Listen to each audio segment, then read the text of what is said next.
안녕하세요. 쌤캠입니다. 오늘은 자퇴 후, 그러니까 검정고시를 선택한 자퇴를 한 고등학생들에게 필요한 것, 뭐 이런 얘기를 좀 해볼게요. 그러니까 검정고시를 선택했어요. 그러니까 자퇴를 한 후에 가장 먼저 아이에게 필요한 건 휴식이고요. 그러니까 그게 한 달이건 두 달이건 아이가 해보고 싶은 거를 한 번쯤은 하게 해주시고요. 그리고 바로 검정고시를 준비하려면 일단 이 학생에게, 그러니까 학교라는 틀을 벗어난 학생이 처음에는 그 공간에서 벗어나서 더 이상 시달려도 되지 않는다의 어떤 자유스러움을 느낀다면, 그 이후에 찾아오는 게 뭐냐면 그 무소속, 그러니까 더 이상 소속된 곳이 없다는 것에 대한 두려움. 그러니까 나는 학교도 안 다니고 아무것도 그냥 하루 종일 혼자 뭔가를 해야 한다는 것에서 오는 두려움, 이게 사실은 굉장히 크다고 합니다. 제가 검정고시생들이 학원에 들어오면 그 아이들과 초반에 굉장히 많은 멘탈 상담을 하는데요, 이 아이들이 특징적으로 하는 얘기가 뭐냐면, 이제는 아침에 일어나서 공부하고 하루 종일 학원에서 뭔가를 할 수 있는 게 너무 좋아요. 그러니까 어떤 아이는 이렇게 표현을 했습니다. 검정고시, 그러니까 자퇴를 하고 나서 굉장히 갈 곳이 없고 얘기할 사람이 없고 혼자라는 두려움이 컸다. 근데 이제 학원이라 기숙학원, 그러니까 학원에 들어오고 나니까 되게 마음이 편안하다. 그러면서 하는 말이, 아마 한 10년쯤 백수였던 사람이 직장을 얻으면 이런 느낌이 아닐까요? 이런 얘기를 하는 거예요. 제가 그 말에 그때는 빵 터졌었는데, 지금 이제 천천히 그 상황들을 생각해 보면 그만큼 이 아이가 어디에 소속돼 있지 않는 나 자신이 불안했던 거죠. 그래서 일단 부모님들, 아이에게 가장 처음에 필요한 건 휴식. 그러니까 해보고 싶은 걸 하게 해주세요. 검정고시, 이제 너 검정고시 쳐야 되니까 공부해. 뭐 6개월 후에, 자퇴 후 6개월 후에 시험을 칠 수 있으니 6개월 동안 공부해. 뭐 다음 시험까지 공부해. 이렇게 바로 아이를 닥달하지 마시고요. 일단 여행이건 무엇이건 휴식을 하게 해주신 이후에, 그 이후에 공부를 시키실 때에도 가외나 이런 혼자 뭔가를 해야 하는 상황에 두지 마시고요. 꼭 학원에 보내셔서 소속감을 가지고 아이가 좀 안정적인 상태로 공부할 수 있도록 만들어 주셔야 합니다.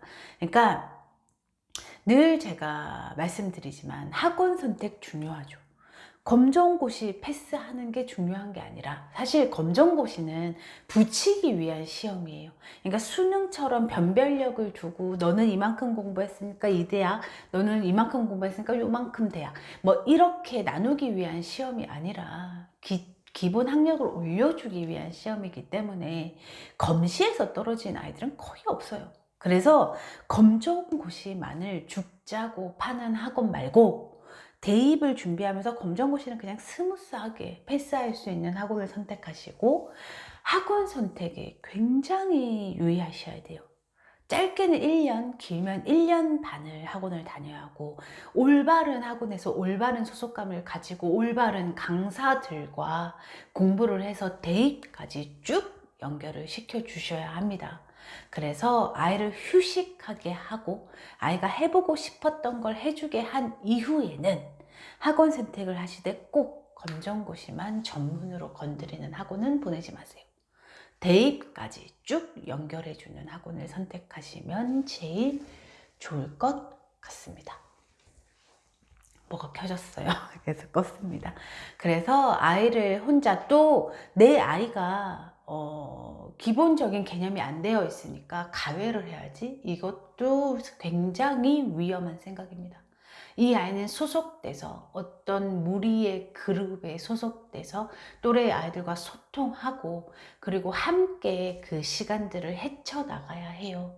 그러니까 학교에서 학교 폭력이었건 아니면 이제 뭐 친구 관계에 문제가 있었건 이런 경우에 습관적으로 어떤 무리를 피하게 되는데 평생 혼자 살 게 아니라면 어느 정도 휴식 후에는 또다시 무리로 들어가서 그 무리에서는 내가 아무 문제 없이 정착을 할 수 있다는 걸 본인이 깨닫고 깨달은 후에 안정적으로 공부를 시작해야 합니다. 검정고시가 까다롭다면 굉장히 까다롭죠. 어떤 식으로건 그 아이는 이미 트라우마를 한번 겪은 거거든요. 어떤 상처를 한번 겪었고 그 상처를 깨기 위해서는 또 똑같은 환경으로 들어가야 하는 거예요. 그래서 부모님 절대 아이를 혼자 가해시키거나 혼자 두시면 안 됩니다. 또 다시 어떤 무리 속으로 밀어 넣으시고 그 안에서 아이가 적응할 수 있도록 하셔야 합니다. 그래서 학원 선택, 검정고시 학원 선택에 늘 신중하시고요. 좀 학원을 어떻게 선택해야 될지 모르겠는 분들은 여기로 저희 메일과 카톡과 인스타 주소입니다.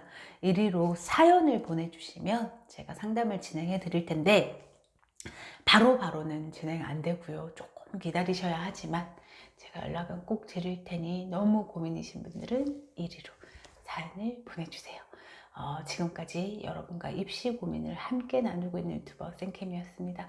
영상 끝까지 봐주셔서 감사합니다.